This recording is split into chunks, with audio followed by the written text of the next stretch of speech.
फिजिक्सवाला वेळा आहे. खरंच म्हणावं लागेल की फिजिक्सवाला वेळा आहे. कशामुळं? कारण याचं स्टेटमेंट बघा काय आहे. JEE आणि नीट ची तयारी ही 11वी बारावी नाही होत, तर ती 6वी 7वी 8वी पासूनच होती. पण हे कोणावर अवलंबून आहे? ज्या त्या विद्यार्थ्यांच्या पालकावर अवलंबून आहे. कशामुळं? कारण ते पालक त्या विद्यार्थ्यासाठी कोणता निर्णय घेतात हे यावर अवलंबून आहे. कारण विद्यार्थ्याला काही केलं तरी अभ्यासाचा कंटाळा येत असते, पण पालकच असतात जे विद्यार्थ्यांना योग्य मार्गदर्शन देऊ शकतात.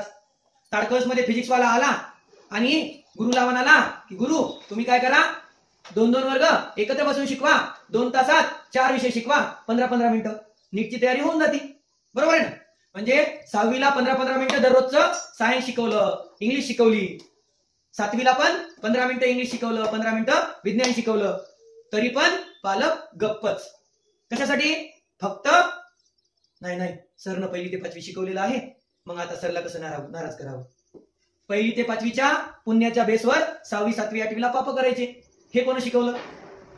सर्वात महत्वाचं आहे की पुढच्या स्पर्धेमध्ये आपला विद्यार्थी टिकणं, आणि त्यासाठी आपल्याला आपल्या विद्यार्थ्याचं सायन्सचं बेसिक आणि इंग्लिशचं बेसिक पूर्ण करणं आवश्यक आहे. विनाकारण भावनिक होण्यात आमचे सर म्हणण्यात अर्थ नाही. आता मी 9वी 10वीला विद्यार्थ्यांना शिकवतो आणि नंतर 10वी नंतर म्हणतो की 11वी 12वीला माझ्याकडेच या, मी तुम्हाला फिजिक्स केमिस्ट्री बायो आणि नीटची तयारी करून घेतो. किती जण थांबतील माझ्याकडं? साहजिकच थांबणार नाहीत, आणि मी पण थांबून घेणार नाही. कशासाठी? कारण मला माहित आहे की माझा विद्यार्थी हुशार आहे आणि त्याला नेमकं कुठं पाठवायचं. ज्या ठिकाणी मला काय करता येईल, माझ्या विद्यार्थ्याची पुढची प्रोग्रेस दिसेल त्या ठिकाणी मी त्याला पाठवून देईल. हे एका चांगल्या शिक्षकाचं कर्तव्य आहे की आपल्या हुशार विद्यार्थ्याला पुढच्या अभ्यासासाठी आणखीन चांगल्या क्लासेसमध्ये पाठवणं, स्वतःहून सांगणं, न की विद्यार्थ्याला धरून ठेवणं. मी शिकवतो, माझ्याकडे वेळ नाही, माझ्याच्यानं शिकवणं होत नाही, माझ्याच्यानं एका वेळी एक क्लास घेणं होत नाही, तरी पण मी प्रत्येक वर्ग पुढचा वर्ग मी शिकवतो म्हणाले. याचा अर्थ काय करायचं? फक्त लेकरं बसून ठेवायचे, त्यांना शिकवणं हो अथवा न हो. तर मग हे माणूस वेळाच आहे ना.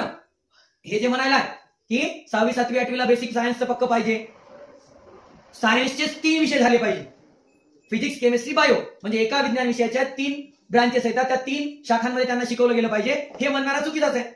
उलट याच्यापेक्षा आणखी एक भारी गुरु आहे ताडकळस मध्ये, जो म्हणतोय की एका विषयाचे 3 विषय झाले पाहिजे, 3 वर्ग एकत्र बसून शिकले पाहिजे, तेही 15-15 मिनिट. यापेक्षा दुर्दैव काय शक्य ताडकळसचं?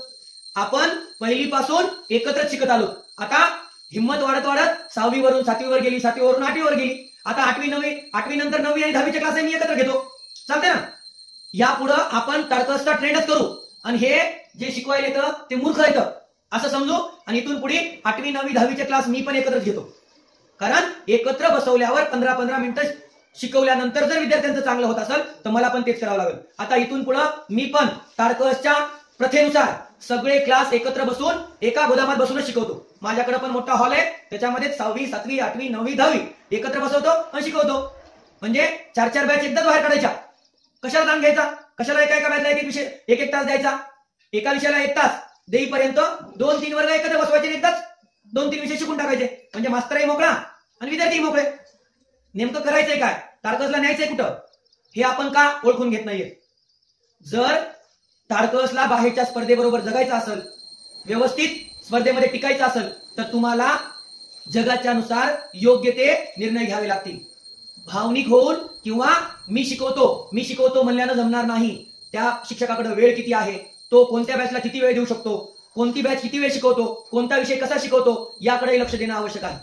फक्त बसवलं म्हणजे शिकवलं असं होत नाही, किंवा गुंतवलं म्हणजे शिकवलं असं होत नाही. नुसतं लिहायला देऊनही अभ्यास होत नाही. तर त्या विद्यार्थ्याचा प्रत्येक कन्सेप्ट क्लिअर झाला पाहिजे. नाही तर मग यांच्या जागी त्यांनाच ठेवावं लागेल जे 3-3 वर्ग एकत्र बसून शिकवतात. कन्सेप्टच कळत नाही की 1ली ते 5वी मध्ये पण तेच चालू आहे.